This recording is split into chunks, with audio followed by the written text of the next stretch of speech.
It's autumn officially. So let's go for a walk. Let's tell some ghost stories. So I grew up in a council estate in Gateshead, Alladine to be exact.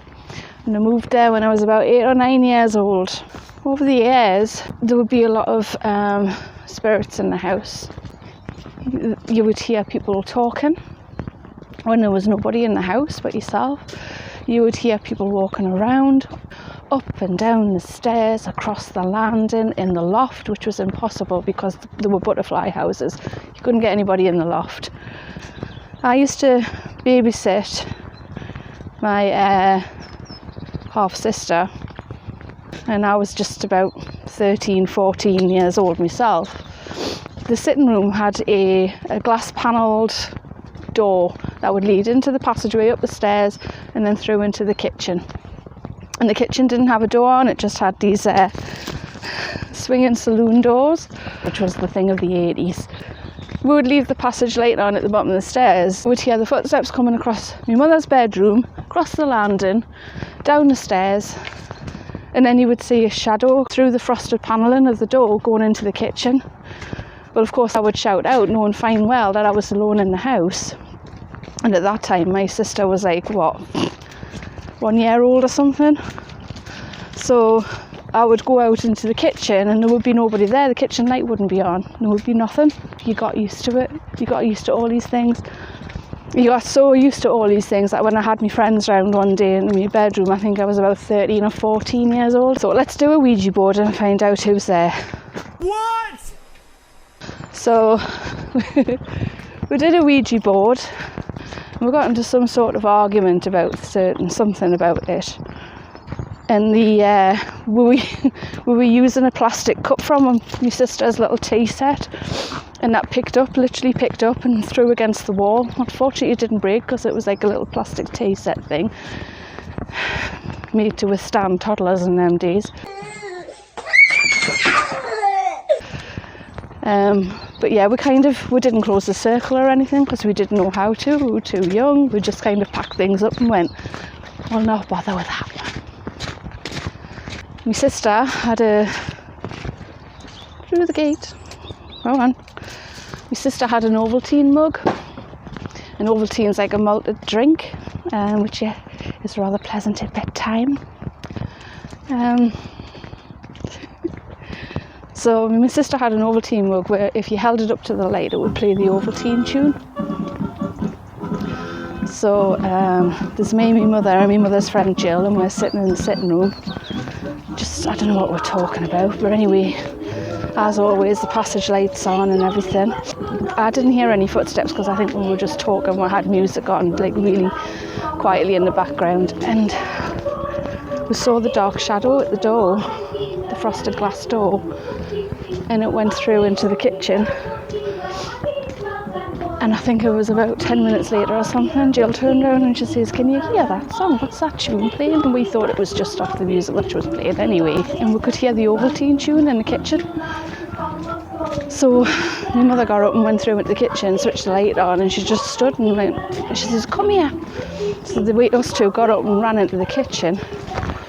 By this point, we saw the cup coming down onto the fridge, the top of the fridge, because we had quite a tall fridge, but the cup was literally just plonking down on the fridge. The music had stopped by that point.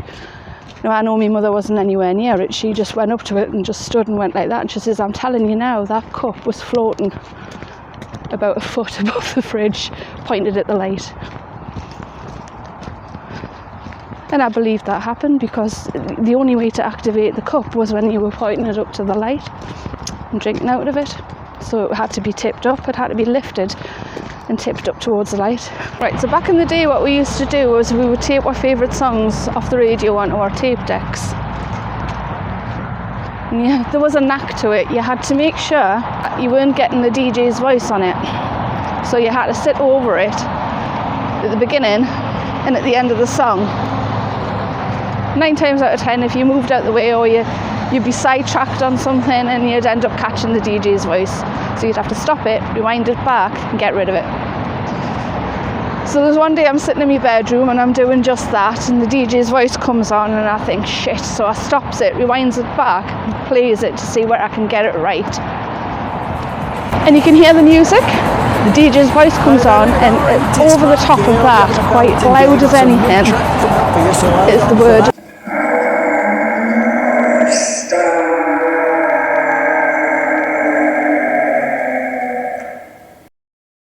bastard. Now, back in those days, swearing on television and radio was unheard of. Nowadays, you say a fucking swear word at the end of every fucking sentence and round it off like it's an after fucking dinner mint. So I thought that wasn't on the radio, so I rewind it back, press play again, and sure enough again it says the same thing. So it's on the recording, and I thought that wasn't on the radio, I would have known. So I stop and I think I'm going to have to go and get my mum. So I go downstairs, I get my mum, and I told her, and I rewound it back, played it for her, and she heard it as well, and she just looked at me. She just gave us that look, like that knowing look, and I thought, oh my god, this is the evidence, I've got the proof. I called one of my friends, and one of my friends came round, and I played it back for her, and it was gone. Song was there, the DJ was talking, and the word was gone. The man saying was gone, and it was the creepiest fucking voice I've ever heard. So other than people walking around the house at night, you would also have your door closed, and that you would see the handle come down, the door would open, there would be nobody there, then it would close again and the handle would go back up, like something was looking in on you or checking in on you. The lights would flash on and off, which I've said before. Walking around. Oh, my mother had these awful net curtains up at the windows. I couldn't stand the net curtains. But you would be outside and looking in, and you would see the net curtains moving. So you were always being watched. You were always aware that something was around there. Creepy. It was a creepy house. You would be lying in bed at night, you would feel people sitting at the bottom of your bed, because you'd feel the depression of your bed going down. You would hear people rummaging around in your room, and you would kind of like peek out under the covers, and there would be absolutely nothing there, but you would hear things moving around. The voices as well, you would hear whispering. You'd be in the house by yourself. These are like people whispering, and it would always be outside the door.